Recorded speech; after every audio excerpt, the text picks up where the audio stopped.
आपल्याकडे 100वे मराठी साहित्य संमेलन जे होतंय त्या मराठी साहित्य संमेलनाच्या बाबतीमध्ये मराठी भाषा विभाग हा अतिशय सकारात्मकरित्या महाराष्ट्र साहित्य परिषदेच्या मागे ठामपणाने उभा आहे। त्यांचे विविध जे प्रकल्प आहेत म्हणजे 99 त्यांना संमेलनं घ्यायची आहेत, परदेशामध्ये छोटी छोटी 12 संमेलनं घ्यायची आहेत, साहित्य संमेलनाला निधी वाढवून द्यायचा आहे, त्याच्यानंतर पुस्तक यात्रा जी त्यांची असते पुस्तक महोत्सव त्याच्यामध्ये देखील मराठी भाषा विभागाचा समावेश आम्ही केलेला आहे। त्याच्यामुळं या साहित्य संमेलन हे 100वे असल्यामुळं आणि 100 वर्ष मराठीचा जागर ही मंडळी करत असल्यामुळं त्यांना जे जे काही सहकार्य लागेल ते मराठी भाषा विभागामार्फत आम्ही देणार आहोत।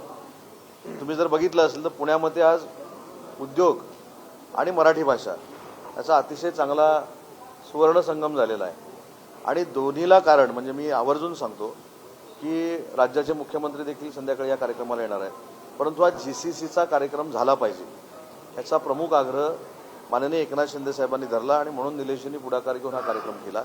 तसंच मराठी भाषा विभागामार्फत साहित्य संमेलनाला काही कमी पडायला द्यायचं नाही हे निर्देश माझ्याकडे खातं असल्यामुळं माननीय एकनाथ शिंदे साहेबांनी केले। त्याच्यामुळे या दोन्ही ठिकाणी भरघोस निधी देण्याचा आम्ही प्रयत्न करतोय। देशाचे पंतप्रधान नरेंद्र मोदी साहेबांना साहित्य संमेलनाच्या उद्घाटनाला आणण्याचा आमचा प्रयत्न आहे। त्याच्यासाठी राज्याचे मुख्यमंत्री देवेंद्रजी देखील आम्हाला सहकार्य करतायत, त्यांनी देखील ताकद या साहित्य संमेलनाच्या मागे उभी केलेली आहे।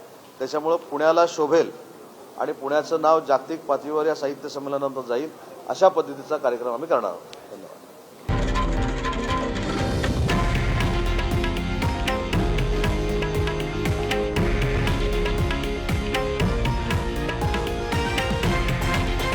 हे आहे देशातील नंबर 1 न्यूज नेटवर्क आणि आपण पाहत आहात TV9 मराठी, एकमेव।